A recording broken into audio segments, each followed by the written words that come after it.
চলছে বিপিএল এর 11তম আসর। গ্রুপ পর্বের শেষ দিকের ম্যাচে আছি আমরা।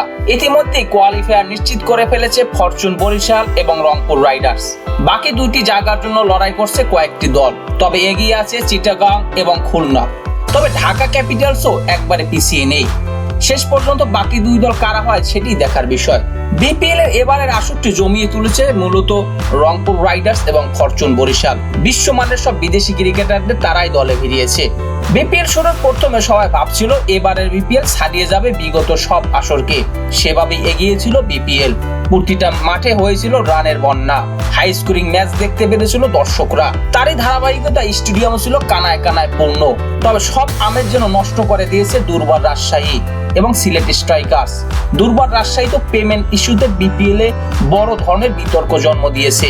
এক ম্যাচে তো কোনো বিদেশি ক্রিকেটার খেলতেই নামেনি এবং সেই সাথে সিলেট স্ট্রাইকার্সের ভালো মানের ক্রিকেটার না আনতে পারার অপারগতা। তবে এই দুই দলের বিতর্ক বাদ দিলে মোটামুটি ভালো হয়েছে এবারের টুর্নামেন্ট। মাঠের কোয়ালিটি বা রানের দিক থেকে বিগত সব আসরকে ছাড়িয়ে গেছে, এটি সবার প্রত্যাশা। তবে এবারের বিপলে কার হাতে উঠবে ট্রফি, কে হবে চ্যাম্পিয়ন, সেটাই নিয়ে পাড়া মহল্লায় চায়ের দোকানে চলছে নানা কল্পনা জল্পনা কিংবা আলোচনা। তবে চ্যাম্পিয়নের দৌড়ে সবার আগে এগিয়ে থাকবে দুটি দল, সেটি রংপুর রাইডার্স এবং গত আসরের চ্যাম্পিয়ন ফরচুন বরিশাল। তবে খুলনা টাইগার্স, চট্টগ্রাম কিংস কিংবা ঢাকা ক্যাপিটালস তাদেরকেও দুর্বল পাওয়ার সুযোগ নেই। তারাও নিজেদের জন্য যে কোনো দলকে হারাতে পারে। তবে মাঠের পারফরমেন্সে কি করতে পারে সেটি দেখার বিষয়। তবে কাগজে কলমে শক্তির বিচারে সবার আগে এগিয়ে থাকবে ফরচুন বরিশাল। রংপুর রাইডার্সকে অনেকটা শক্তিশালী মনে হলেও ফরচুন বরিশাল এগিয়ে থাকবে অভিজ্ঞতার দিক থেকে। ক্রিকেট খেলায় অভিজ্ঞতা একটি বড় সম্পদ, আর সেই অভিজ্ঞতার দিক থেকে এগিয়ে আছে ফরচুন বরিশাল।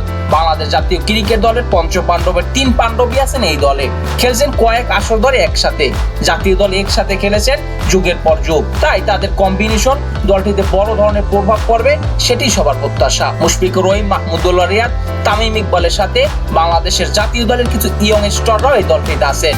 আছে রিশাদ হুসাইন, আছেন তৌহিদ হৃদয়ের মতো চ্যালেঞ্জিং ক্রিকেটাররা। বোলিং ইউনিটে বেশ শক্তিশালী ফরচুন বরিশালের। এবাদত হুসাইন, আরিফুল, শহীদুল ইসলাম তো দলেই সুযোগ পাচ্ছেন না, এখন পর্যন্ত এক ম্যাচও খেলার সুযোগ পাচ্ছেন না। তাইজুল ইসলাম একটি ম্যাচে সুযোগ পেয়েছেন। তাহলে ভাবতেই পারেন এই দলটি কতটা শক্তিশালী। বিদেশি ক্রিকেটাররাও দারুণ ফর্মে আছেন। ফাহিম আশরাফ তো রীতিমতো উঠছেন। বোলিং এবং ব্যাটিং দুই বিভাগই অবদান রাখছেন জয়ে। মোহাম্মদ নবীও ফর্মে আছেন। সেক্ষেত্রে অভিজ্ঞতার দিক থেকে কিছুটা পিছিয়ে আছে রংপুর রাইডার্স। রংপুর রাইডার্সের অধিকাংশ ক্রিকেটাররাই ইয়ং জেনারেশনের।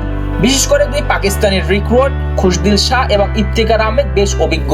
তবে সব দিন তো আর এই দুজন ম্যাচ জেতাতে পারবেন না। তবে ফরচুন বরিশালের সামনে কঠিন প্রতিপক্ষ রংপুর রাইডার্সই। প্লে অফসে 1 এবং 2 নাম্বার থাকা এদেরই দেখা হবে। যারা জিতবে তারাই যাবে সরাসরি ফাইনালে এবং ফাইনালেও এই দুই দলের দেখা হওয়ার সম্ভাবনাই বেশি। তবে 3 এবং 4 নাম্বার থাকা যে কোনো দল যদি অঘটন ঘটাতে পারে তাহলে নতুন একটা কিছু দেখতে পারবে এবারের বিপিএল এ। তবে কাগজে কলমে বা শক্তিমত্তার বিচারে এবারের বিপিএল এ চ্যাম্পিয়ন হওয়ার যোগ্য দাবিদার ফরচুন বরিশাল। তবে শেষ পর্যন্ত আমরা কি দেখতে পারবো সেটি দেখার বিষয়। ক্রিকেটের সকল আপডেট সবার আগে পেতে আমাদের চ্যানেলটি সাবস্ক্রাইব করুন, ফেসবুক পেজটি ফলো দিতে ভুলবেন না। ধন্যবাদ সবাইকে।